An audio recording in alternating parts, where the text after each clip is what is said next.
Miarabantsika rehetra amin'ny anaran'i Jesosy ilay tompon'izao rehetra izao. Tsy biblika ny teny hoe mitomboa hosotra. Izy indray havana no lohatenin'ity vidéo manaraka ity. Marobe ny fampianaran-diso manodidina ity resaka hosotra ity. Ary indraindray ianao eny amin'ny tambazotra tsy ara-sery eny mahita eny amin'ny commentaire eny tenin'ny olona hoe mitomboa hosotra paster. Tsy biblika izany fomba fiteny izany fa ho hazavaiko amintsika eto. Dia misy koa mieritreritra hoe nareo anie olom-boa hosotra e. Itsika rehetra mihitsy ny olom-boa hosotra fa tsy ny pastera ihany ka. Dia tahaka an'izany koa ny hoe avy aty petrahan-tanana omena hosotra. Dia misy mihazakazaka makany Afrika Atsimo sy ny toy izany mihitsy mitondra fivavahana sasany mandeha maka hosotra. Dia hoe ny hosotra avy amiko avy amin'ny anina mihitsy ny nanosotra. Hosotra dia resahana foana ity hosotra ity amin'izao fotoana izao. Andao aloha izy ho hazavaintsika tsara mihitsy hiverina amin'ny soratra masina tsika inona ny ambaran'ny soratra masina mahakasika an'izany atao hoe hosotra izany. Raha mijery ny testamenta taloha, ny hosotra na hoe fanosorana dia tsy inona fa tena fombafomba rituel ilay izy. Izay amin'ny fomba hita maso entina manome hery sy fahefana ny olona anankiray hanatanterahany ny asa. Ohatra izany izao ny mpanjaka. Ao anatin'izany koa ny mpisorona, ao anatin'izany koa ny mpaminany. Hosorana izy, hosorana menaka. Io latsina hoe diloilo fanosorana. Any amin'ny Exodus 7:20 miresaka an'izany. Hosorana ny mpisorona, hosorana ny diloilo io, anehoana amin'ny fomba hita maso fa hamasinina izy ary homena fahefana hanatanteraka ilay asa fisoronana. Dia ilay fanamasinana amin'izay fotoana izay tsy inona fa fanomezana azy ny hery dia ilay fanahy masina hiasa ao anatiny hanatanterahany ny asa iny. Ohatr'izany koa ohatra izao ny mpanjaka Davida izao ny fantatsika hoe nosorana menaka izy. Samuela 1:5-7. Dia iny nanosorana azy menaka iny no fotoana izay nanomezana azy sady izany ny fahefana mahampanjaka ary nilatsaka niaraka tamin'izay fotoana izay ny fanahy masina ilay hery nentiny hanatanteraka izay asa mahampanjaka azy izay. Dia ohatr'izany koa ny mpaminany. Elisa izao any Mpanjaka 1:7-5 dia nosorana ho mpaminany. Dia tena fombafomba ilay izy, acte rituel mihitsy, misy zavatra atao mihitsy izany amin'ny fomba hita maso hanomezana ilay olona ilay hery sy fahefana dia tonga dia amin'iny fotoana iny mandray fahefana sady homena ihany koa ilay hery dia ny fanahy masina ao anatiny. Fa tsy ireo ihany akory ny olona nomena amin'ny fanahy masina ny testamenta taloha fa ny mpitsara ihany koa dia nomena amin'ny fanahy masina.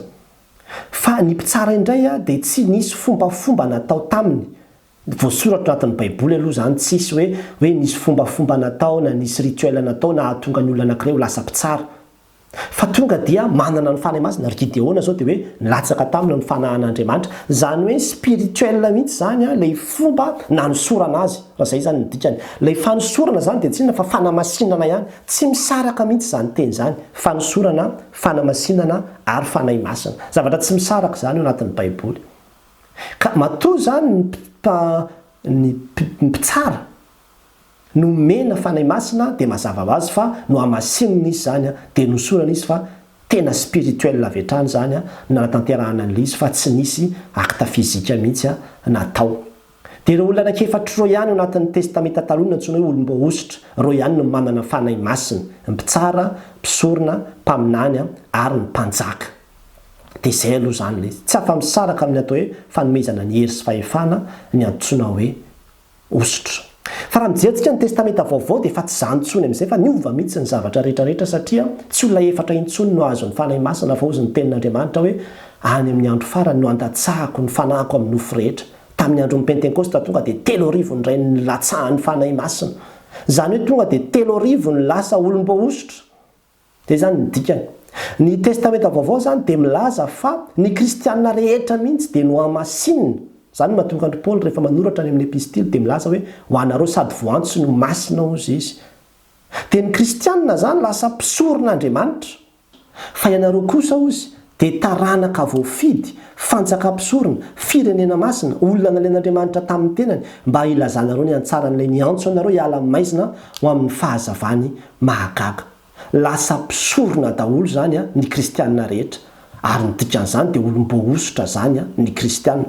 Ary izany nahatonga ny Jaona. Raha nanoratra izy ny epistily na ny amin'ny Jaona voalohany 2:2 dia nilaza izy manao hoe fa ianareo kosa manana hosotra manana ositra nareo izy izy zany hoe efa ao anatinareo le ositra no lay fanay masina izay nomena nareo dia efa manana ositra ozy avy amin'ilay masina avy amin'ilay masina le ositra zay ao anatinareo izy izy tsy avy amin'olona tsy hoe avy amin'ny anina irina avy amin'ny anina ry afrika irina andeha angalana lositra fa avy amin'ilay masina dia le fanay masina ny ambarany amin'io satria ozy manao hoe ka mahalala ny zavatra rehetra izany teny izany dia ahatsiarovantsika le tenin'i Jesosy Kristy rehefa nanambarany fanay masina izy any amin'ny jaona toko 5:10 andininy 7:10 manao hoe fa rehefa tonga ny mpananatra izy izay raha ndray avy amin'ny anarako dia izy no hampahafantatra anareo ny zavatra rehetra. Ka ny ositra zany ry havana dia tsy inona fa ny mahatonga antsika olom-bo ositra dia satria tsika manana ny fanay masina no mena herintsika no le fanay masina mitoetra ao anatintsika azo hery ianareo izay amin'ny latsahan'ny fanay masina ao anatinareo ary omeny Jesosy fahefana isika hanatanteraka ny asany dia izany no mahatonga antsika rehetra hoe olom-bo ositra ka inona tsony ny mbola ositra andeha ho alaina sy tadiavina etsy sy roa amin'izany ary ny fanazy omena antsika dia fanahy iray ihany fanahy mahery sy fa tsy fanahy osa no omena antsika hampahafantarina anao fotsiny zany hampatsahivina anao zany fa ny zava-misy amin'izao fotoana izao ambadika ity ositra ity dia izao pouvoir io pouvoir izay alain'ny olona etsy roa io dia pouvoir ahafahana manao an'ireny miracle pouvoir mahatonga an'le hoe manondro ohatran'izao dia mitsingidingidina daholo ny ray trano zany ositra tadiavin'ny olona amin'izao fotoana izao io dia lasa ohatrany hoe mahay maminany mahafantapatatra zavatra pouvoir mihitsy ilay izy fa tsy fanay masina intsony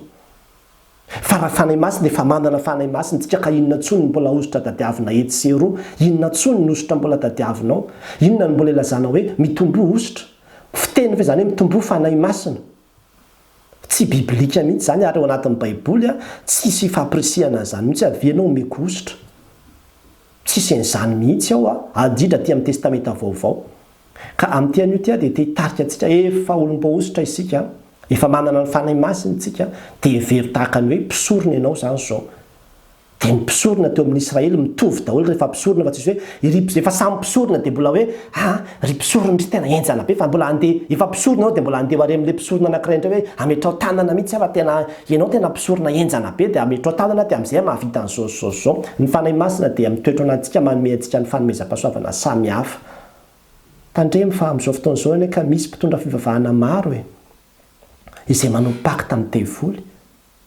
mba tsy lazako mihitsy hoe franc-maçon mihitsy dia manao mahazo hery sy fahefana any ambadika any ahafahana manao fahagagana sy miracle isan-karazany ka nahatonga an'i Jesosy teny mitandrema ao izy fa any aparany any isy olona ho avy hanao fahagagana hanao famantarana anao an'izao na dia ny olom-pofita aza dia voafitany izy izy voafitaka satria ohatrany hoe tena mahavita zavatra be nefa avy aiza le hery miasa ao anatiny eo le lazaina fa ositra fanay masina ve le izy sa pouvoir izay nalaina tety sy nalaina teroa amin'ity an'io ty dia te-hampitandrina antsika aza manaiky petrapetrahany olona tanana azahoana ositra zany olona efa manana ny fanay masina anao efa manana ositra anao ka ositra inona indreny mbola tadiavinao ametrametraha tanana anao aza manaiky atao an'izany ry havana fa jerevy foana ny ambaran'ny soratra masina tsy miresaka firen'izany mihitsy ny baiboly fa io teny hoe ositra io amin'ny testamenta vaovao dia intelo sa indroa fotsiny io any amin'ny jaona voalohany io ny resahana ary ny anambarany azy eo ary dia tena hoe zavatra efa ao anatinareo efa noraisinareo izy izy